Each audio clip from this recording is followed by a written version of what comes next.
Sports Talk Mississippi, streaming at SuperTalk.fm and SuperTalk TV. Happy to be joined by television's Tom Hart, ESPN SEC Network, Saturday night prime time. We have made it to game week. Tom joins us on the Farm Bureau guest line. Check out favorites.com and go with the home team, Mississippi Farm Bureau. We're excited, Tom. We've been counting down 100 teams in 100 days. It feels like the end of the college baseball season was a long time ago. What about you? You got a doubleheader this weekend. You fired up? Yeah, I'm ready to rock. I mean, we've been waiting for a long time. 100 teams in 100 days is great summer programming, but nothing beats talking about actual football and making plans to be at the games and figuring out your tailgate situation or what you're bringing to the Grove. Whatever people do that are listening or watching right now, like that's where the real excitement comes. When you have plans that are like weeks or months in advance, I never really get excited about those. I get excited when my vacation or my big event is right around the corner, like close enough to taste it. We're here. Congrats.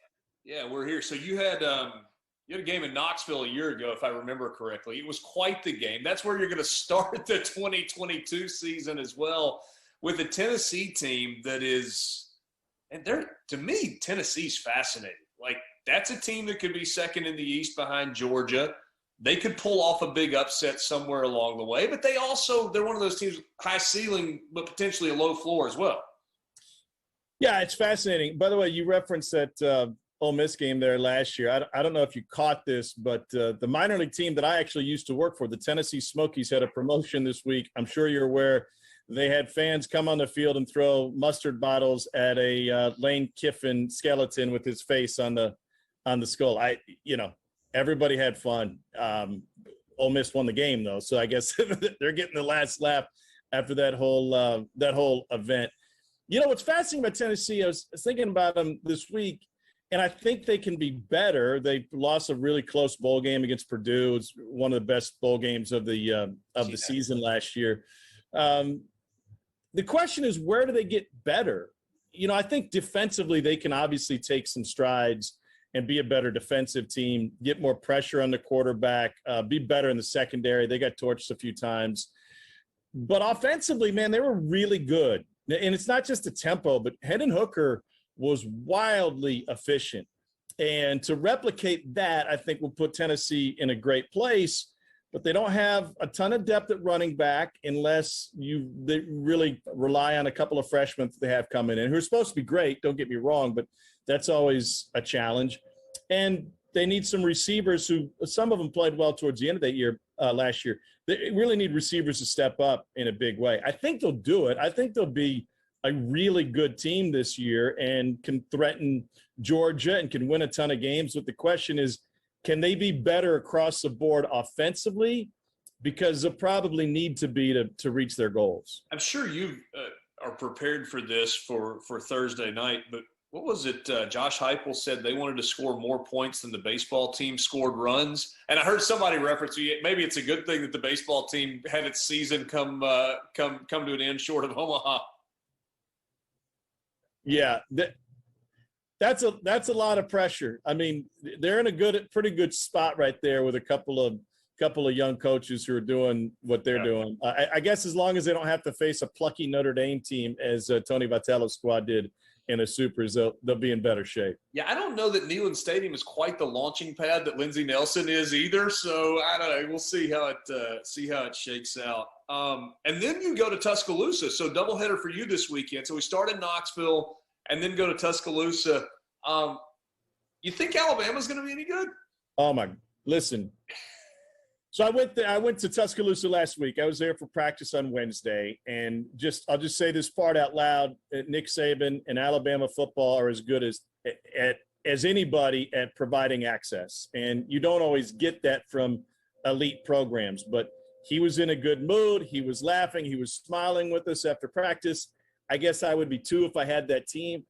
Richard, if you go in and watch a team that has national championship aspirations and expectations, it's really easy to poke holes in them and say, yeah, but this or yeah, but that. I left that practice going, I don't see any holes. I mean, they're as good as advertised, if not better.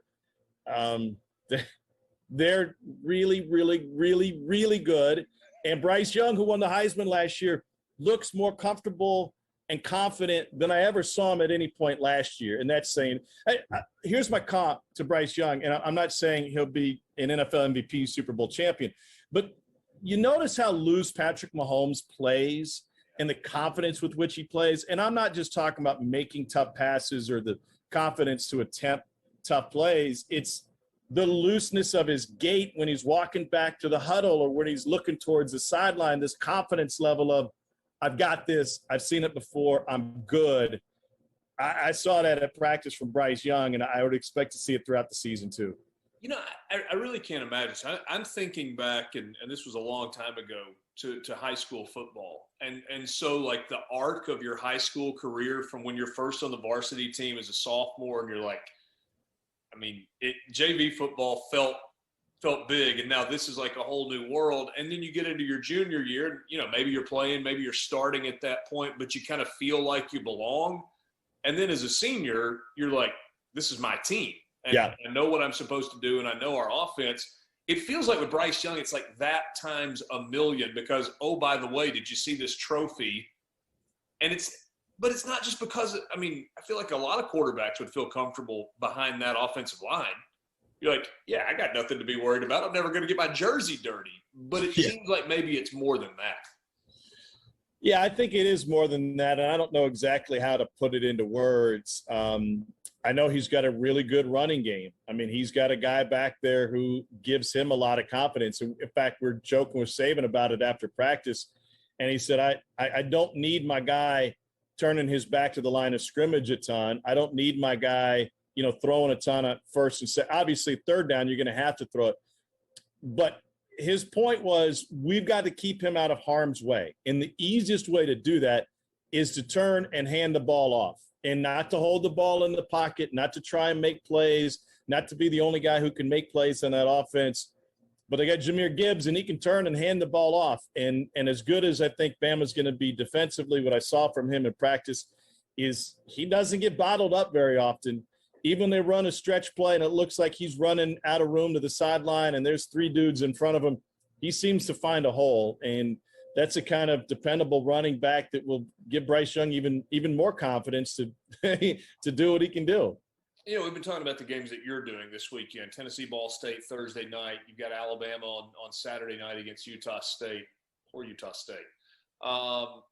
But what about some of the other games in the SEC that really jump off the page? To me, there are two. And, I mean, I'm not, like, breaking news here. It's in Gainesville with Florida-Utah and, you know, a wildly fascinating first game for Billy Napier.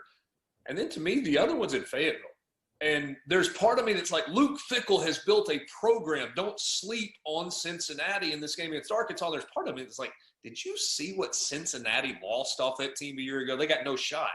But those two games really jump off the page, at least for me. Are those the two for you as well? Yeah, a third, just to throw this out there for discussion point, is Oregon coming to Atlanta to take on Georgia. I don't expect Georgia will have an issue with Oregon, but that can be the type of game that defines the Pac-12 season, right? And if for some reason Georgia slips up, that really puts a dent in their plans overall and would impact all of the SEC, especially the East, from a national championship perspective. But no, I can't agree more. Have you seen, by the way, and I haven't looked yet, what's the line on that Arkansas-Cincinnati game? Arkansas is about a touchdown favorite. Yeah, so getting roughly 3 points at home, you know, for a home game. So that's a 4-point difference in the programs. I think Arkansas is probably a little bit better than that right now relative to what you just said, as much as Cincinnati lost. Think about the momentum Arkansas got last year by knocking off Texas. Big home game. Town went crazy. Huge win. Great momentum. I think best defensive coordinator in the league, and Barry Odom, and a guy that really helps out. You're such a Missouri homer. But did you see my shirt? I know. Listen, the value, and I'll go back to Alabama for a minute. I think I counted 7 former defensive coordinators on Nick Saban's staff. Come on now. Yeah, 6 or 7 and that includes Saban, in his time. I mean, when you have that kind of support as a head coach, it gives you a lot of confidence to reassure you that your decisions are right. And if they're wrong, someone's going to, grab your elbow and say, maybe we should think about doing this way. That's the kind of stability that Barry Odom gives to Sam Pittman. I mean, he's been through it in the SEC. By the way, he's got another great linebacking core. He's got a great secondary. That's a really good defense and solid, and they don't cost themselves many games. So I agree. I think that Arkansas-Cincinnati game is huge. I don't expect Florida to win. By play announcer for the SEC Network. You'll see him on SEC Saturday nights all season long. We're going back to Florida-Utah, but I have a question for you. And it's because I've been banging this drum for a month now, and I've asked you about it. I'm going to ask you publicly. SEC Saturday night primetime for Ole Miss Kentucky on October 1st? Question mark? Possible. Let me look at my computer here. I think Kentucky's in a position where they could be really, really, really good, and that game could hold a lot of import for that Kentucky team. Huge for both teams. So Tom, if both teams start 4-0, yeah, and that means Kentucky has to win in Gainesville. That's the stumbling block. I don't know what Ole Miss's stumbling block is with Troy, UCA, Georgia Tech on the road, and Tulsa. They got to play well. You got to go out and play the games. But if they're both 4-0 based on where they're ranked in the preseason, that's a top 15 matchup. You get that under the lights, and you may think I'm crazy for this. I have said to people, if that is a night game, it will be a top 5 atmosphere in Oxford of the last decade. I think it's that big. Who do I pay off to get there? Because that sounds like it's out of our reach at that point. If they're both 4-0, Kentucky, and I'm going to do rapid fire later. I think Kentucky wins at Florida. They're 4-0. This Chris Rodriguez situation is a little bit of a sticky wicket for them. He's a key to their team. I don't know, as we talk more about Florida in a second, that they absolutely have to have him to win against Florida. But as soon as they get him back, they're a different level team, in my opinion. So we'll have to wait and see. We'll have to wait and see what TV network ends that. There's some pretty stiff competition. October 1st, good day in the SEC for some big games.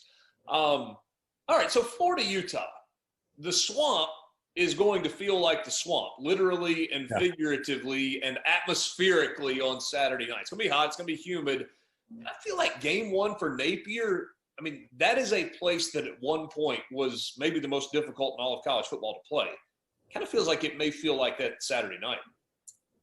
It could, and it probably will feel like a difficult place to play, but Utah just played in the Rose Bowl, and they bring a lot of talent back, including their quarterback. And Utah has ascended to a program where they're no longer the little engine that could in the Mountain West Conference, just begging for respect. Kyle Whittingham is legitimate year in and year out National Coach of the Year candidate. They've got great size. They've got great speed. They always have a disruptive defensive line. I would be surprised if Florida – I mean, it's probably a good game through 3 quarters. I would be surprised if Florida keeps it close in the 4th. Now, listen, I think Billy's got a chance to build something special there. It didn't take him much time to do that in Lafayette. I mean, he turned that thing around almost overnight. We know they have one of the most explosive quarterbacks in the SEC. Just a lot of other holes that they have to fill, and Utah doesn't have hardly any holes. So you're going to tell me if I hand you a $100 bill and you've got to bet it on this game, you're going to go against a home dog SEC non-conference Saturday night game in the Swamp. I know you saw them in the Rose Bowl. You saw Utah, but think about that. Yeah, let me ask you this. Let's just shift. Let's shift a little bit. Let Florida be Florida.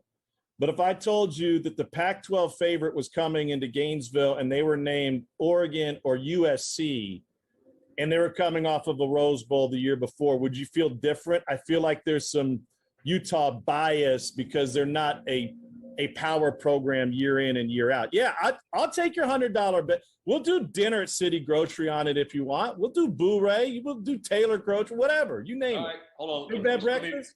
Let me see how many points I'm getting just to what is it? The Gators are getting 3. Is that? This is great radio, right? You're looking up. You know what? We'll just whatever the final line is, whatever it ends up Saturday morning. That's what our gentleman's wager will be. Florida's getting a field goal, so Florida +3 at home.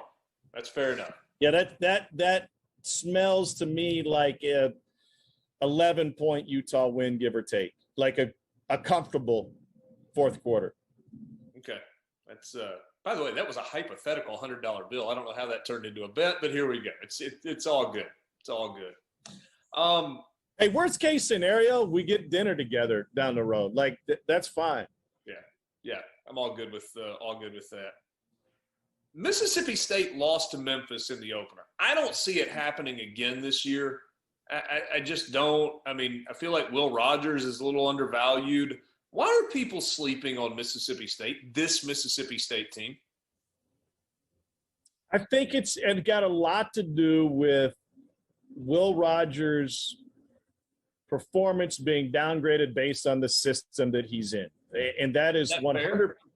And that's, by the way, 100% a byproduct of what Mike Leach has accomplished with other quarterbacks over the last 30 years, right? I mean, I don't want this to be construed as taking anything away from Will Rogers. I think he's the most underrated quarterback in college football, and I think that he's what makes that thing go. I mean, look what other quarterbacks have tried, even since Leach has been there. There is a right quarterback for that system and a non-right quarterback. So all that being said, yeah, I agree with you. I think he's being slept on, but I think it's Mike Leach's history that causes that to happen. Do you like Mississippi State? I mean, they lose Mekhi Polk, who was transfer a year ago. You don't really know anything about him coming in, and then he leads the team in receiving. Is there a guy coming back for them that you're like, oh, yeah, he'll be that? Or do they have to have that happen again with a transfer? It's going to sound weird. I don't know that I'd say this about any other system, but it doesn't matter to me. You know, like their wide receivers, when they That's have – what Ryan Haydad has said over and over. He's like, Richard, I don't know who it's going to be, but somebody's going for 800 yards receiving this year on 70 catches. And my challenge to that would be, as long as they have the reps, right, and they have a quarterback that's had the reps. So, yes, someone's doing that. Someone's going to be able to find grass. Someone's going to be able to get open on a crossing route against man coverage or find, you know, an acre to settle down in against the zone. That's just what they do. So I don't see why that would change. I look back at that Kentucky game last year, though, as not a change in Mike Leach's approach, but kind of a pivot point as to how SEC defenses think about how to defend them. Their willingness to run the ball in that one game when they hadn't shown the propensity to run it ever. I mean, not like this season, but Mike Leach ever. Yeah. And I remember talking to Kentucky defensive coaches before the game, and they said, you know, in this scenario, they don't run it. In this scenario, they don't run it. In this down and distance, they don't run it. In this, and we went all the way down the checklist, and they finally said, Tom, that they're not going to run it. And they ran it. And that one game can be enough to cause some doubt, I think, in DC's going forward. We've talked about Ole Miss as being kind of like mentioned with Tennessee earlier, high ceiling, low floor. I'm not sure there's a bigger spread in the SEC. Like, you can make a case for 5-7 for Ole Miss the year after Matt Corral and after Sam Williams is gone, those running backs are gone, and lose a couple of guys on the offensive line. But you can also make a case for 10-2, really because of the schedule. Do you look at Ole Miss one way or the other, or do you think, they'd probably end up somewhere in the middle? I think they probably end up somewhere in the middle. To me, it's less about the schedule because the ceiling is so high within the scope of this offense and the talent that they brought in. I love the tight end trig. That's a deep running back room with a lot of different types of players back there that can carry the load. You know, defensively, they've got to obviously get better, but if you're scoring 40 points a game, then you can allow 35. So to me, it's less about the schedule. It's more about will they have a dynamic quarterback who can take care of the football, who can stretch the field and take care of it. That's number one. And then number two, can they be consistent in their offensive attack? Can they play? I don't want to say this as to say they have to, throw for 400 yards against Alabama. Lane's always had a really good run game. But can they put up points in their biggest games to give them a chance? Yeah, that makes sense. And that's the consistency. All right, rapid fire. Best television booth inside a stadium in the SEC. I love Kyle Campbell, but it ain't in Oxford.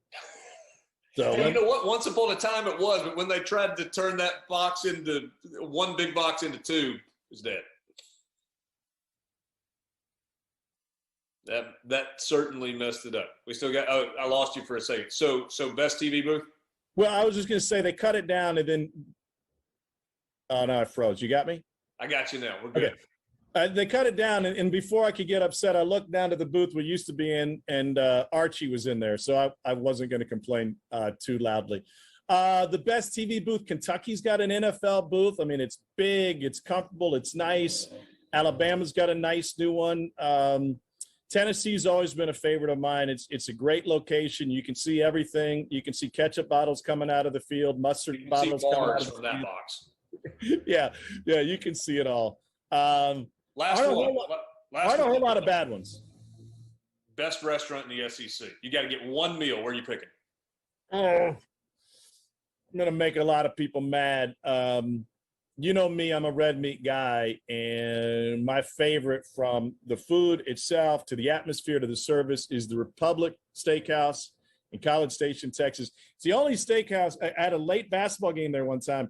I actually went there for a pregame meal. I went and had a steak dinner at like 5:30 in the afternoon, and I said, if I can make it through this game without falling asleep, it'll be worth it, and of course it was.